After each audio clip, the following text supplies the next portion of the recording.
Praise the lord. యేసుక్రీస్తు వారి పరిశుద్ధమైన నామంలో మీ అందరికీ వందనాల శుభాలు తెలియపరుస్తూ ఉన్నానండి.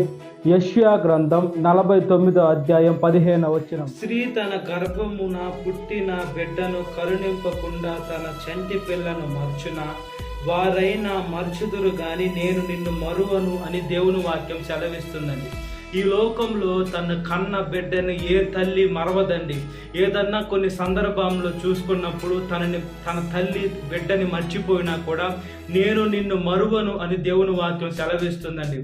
దేవుడు మనల్ని మర్చిపోయే దేవుడు కాదండి.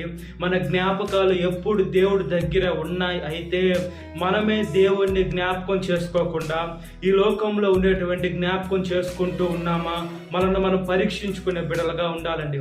మనం చూసే చూపు, నడిచే నడక, చేసే క్రియ ప్రతి ఒక్కటి ఆశీర్వాదకరంగా, దీవెనకరంగా, మన మహిమకరంగా ఉండాలండి. మనము బైబిల్ గ్రంథంలో మనం చూసుకున్నప్పుడు దేవుడు ప్రతి ఒక్క అపాయకరమైన సమయంలో ఉపాయాలు ఇచ్చేటువంటి నమ్మదగిన దేవుడై ఉన్నాడండి.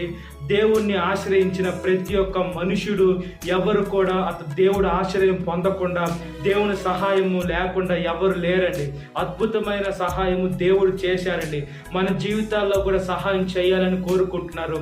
ఈ లోకంలో ఎవరి ప్రేమ అమూల్యమైందని అంటే తల్లి ప్రేమే. తల్లిదే ఒరిజినల్ ప్రేమ అండి. ఈ లోకంలో ప్రేమిస్తాము అవన్నీ డూప్లికేట్ ప్రేమలు.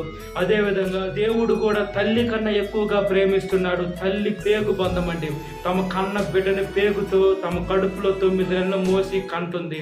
అదేవిధంగా దేవుడు ఆయన కడుపులో నుంచి వచ్చే జీవాత్మని మనుషులు నాసికారంధ్రంలో ఊదాడు కాబట్టి అతను జీవాత్మ పొందినని దేవుని వాక్యము సెలవిస్తుంది. కాబట్టి దేవుడు ఊపిరి, మనం దేవుడు సొత్తై ఉన్నామండి. ఆయన కన్నారండి. ఆయన కడుపులో నుంచి వచ్చిన ఊపిరే మనలో జీవం పోస్తుంది. కాబట్టి మనం దేవుడికి మొట్టమొదటి స్థానం ఇచ్చి మన తండ్రిని మనం మర్చిపోకుండా, మనము ఎలాగైతే దేవుడు మనల్ని ప్రేమిస్తున్నాడో మనం దేవుడిని అలాగే ప్రేమించి అనుదినము మన సంతోషం వచ్చిన, బాధ వచ్చిన దేవుడితో పంచుకున్నట్లుగా ప్రార్థన. మహాపరిశుద్ధాత్మ దేవ, మా ప్రియ పరలోక తండ్రి, ఒకసారి జ్ఞాపకం చేసుకోండి. ఈ లోకంలో తల్లి తండ్రులయ్యా ఏసేయాలో వాళ్ళకన్నా వేసే మీదే ఎక్కువ ప్రేమయ్యా. నిజమైన ప్రేమ మీదేనయ్యా. ఈ లోకంలో తల్లి ప్రేమ వేసే అమూల్యంగా ఉంటుంది.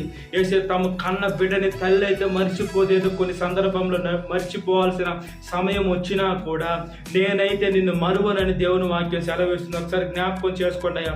వేసే మీరు మమ్మల్ని మరిచిపోరు.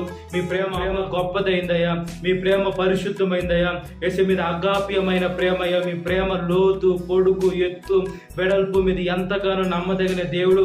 మీ భూమి ఆకాశం గతించిన మీ మాటలు గతించు. ఒకసారి జ్ఞాపకం చేసుకోండి. చూసే చూపు, నడిచే నడక, చేసే క్రియ ప్రతి ఒక్కటి ఆశీర్వాదకరంగా, దీవెనకరంగా, మహిమకరంగా చేయమని ప్రాధాన్యపడుతున్నాం. సాతాను శోధన ప్రతి ఒక్క బిడ్డను విడుదల దయచేయండి. ఈ వాక్యం వింటున్న ప్రతి ఒక్క బిడ్డని పేరు పేరు జ్ఞాపకం చేసుకోండి. ఈ దినకాలపు దీంతో నింపమని నజరేయుడైన యేసుక్రీస్తు వారి పరిశుద్ధమైన నామములో మిక్కిలి వినయం తరుక్షణాన్ని నా పరలోకపు తండ్రి. Amen. Praise the Lord. God bless you. Have a great day.